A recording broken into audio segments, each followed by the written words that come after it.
Okay, so this is a new series that we have, short, little videos about Jewish personalities. The theme of the next bunch of weeks is going to be rabbis who were instrumental in the Masorah, in the passing down of the Jewish tradition. There's not really a great place to start, and we will move around eventually, where we'll do different eras, different rabbis. But we're going to start with Rabbi Yehudah Hanasi. That is the discussion for this video. Rabbi Yehudah Hanasi was born around the year 200. He was born specifically, I don't think we know exactly when he was born, but just to give some context, the temple was destroyed in the year 70. The Bar Kokhba rebellion was in the year 135, and that the Rabbi Yehudah Hanasi appears on the scene a little bit after that. So approximately between 135 and the year 200. It was a more peaceful time for the Jewish people. The Bar Kokhba rebellion specifically was a really difficult time.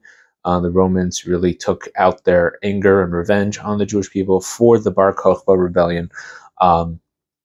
And that really didn't work out well. Rabbi Yehudah Hanasi says that he was born on the day that Rabbi Akiva died. Kind of a passing of the torch, as it says, when the sun sets, the sun rises.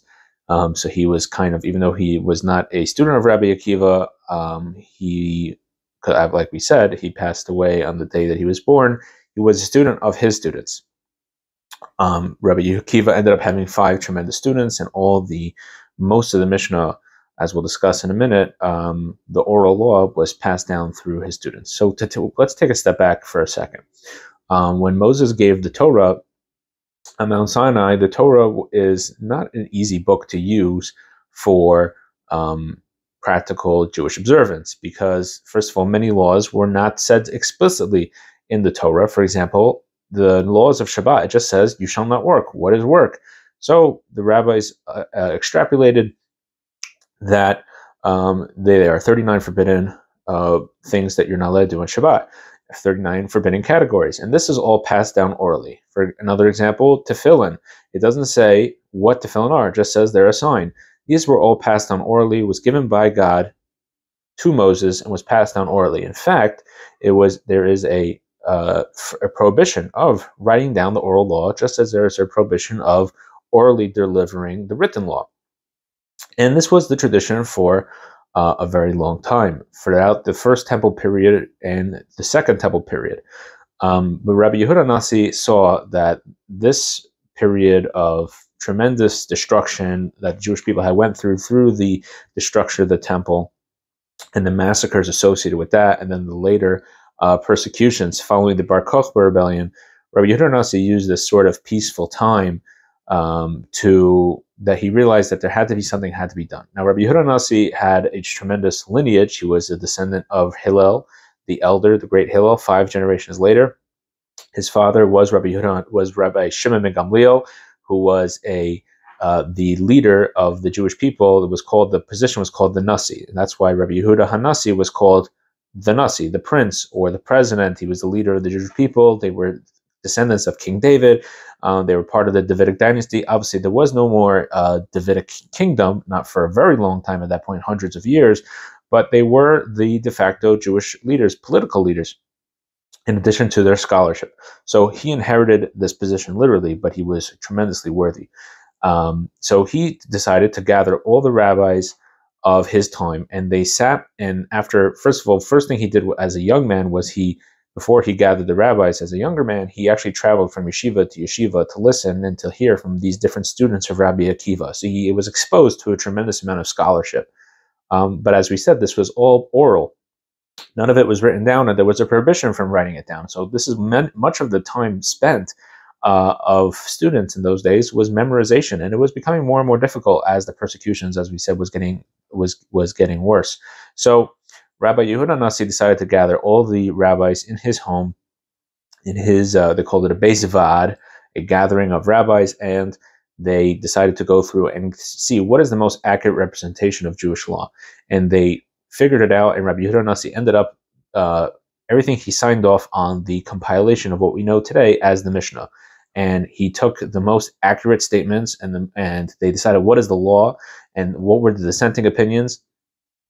And based on that, they compiled the Mishnah into 6 sidarim, which means 6 orders. And each order has multiple tractates, and the entire Torah is in there.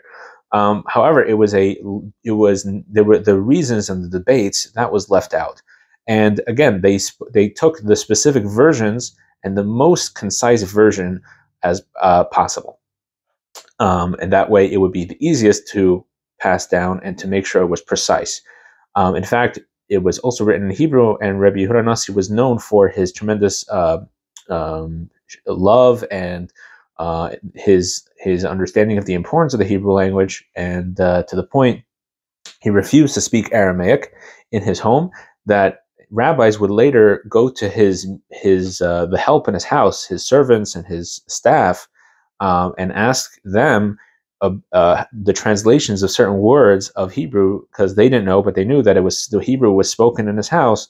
So for sure, the help around the house would know the Hebrew translations. This is recorded in the Talmud. He was also an extremely wealthy person, and this allowed him to do all these activities. His wealth was something that was something of the envy of monarchs.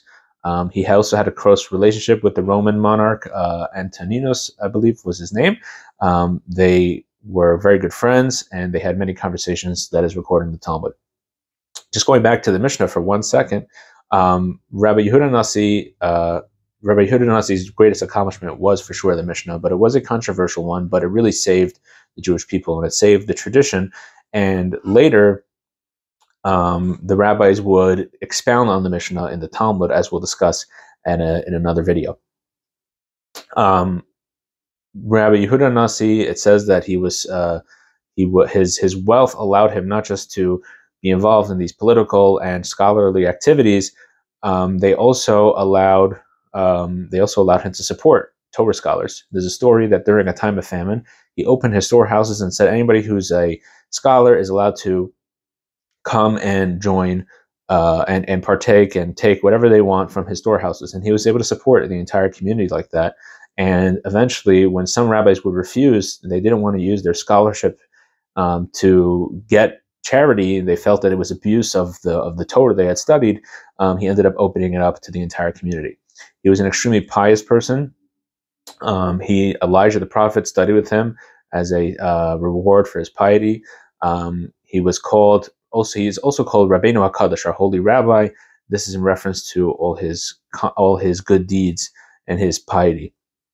After he passed away, his students refused to believe it, and eventually many miracles occurred on the day of his passing, and it was on a Friday, and everybody was able to somehow have what they needed for Shabbat, as well as partake in the funeral.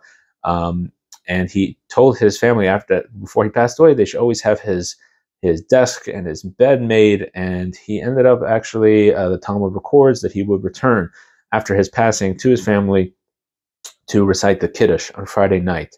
Obviously something otherworldly that is attributed to him. So Rabbi Yehudah Hanasi is probably one of the most important people in passing down the Jewish tradition, specifically because of his compilation of the Mishnah, and eventually becomes the basis for all Jewish scholarship. Becomes the Mishnah, all Jewish law, all Jewish tradition, and is in the Mishnah. So that is a little bit of a nutshell about Rabbi Yehudah Hanasi. You have any comments, questions, or something I made a mistake I left out, feel free to leave it in the comments, and we'll see you next time.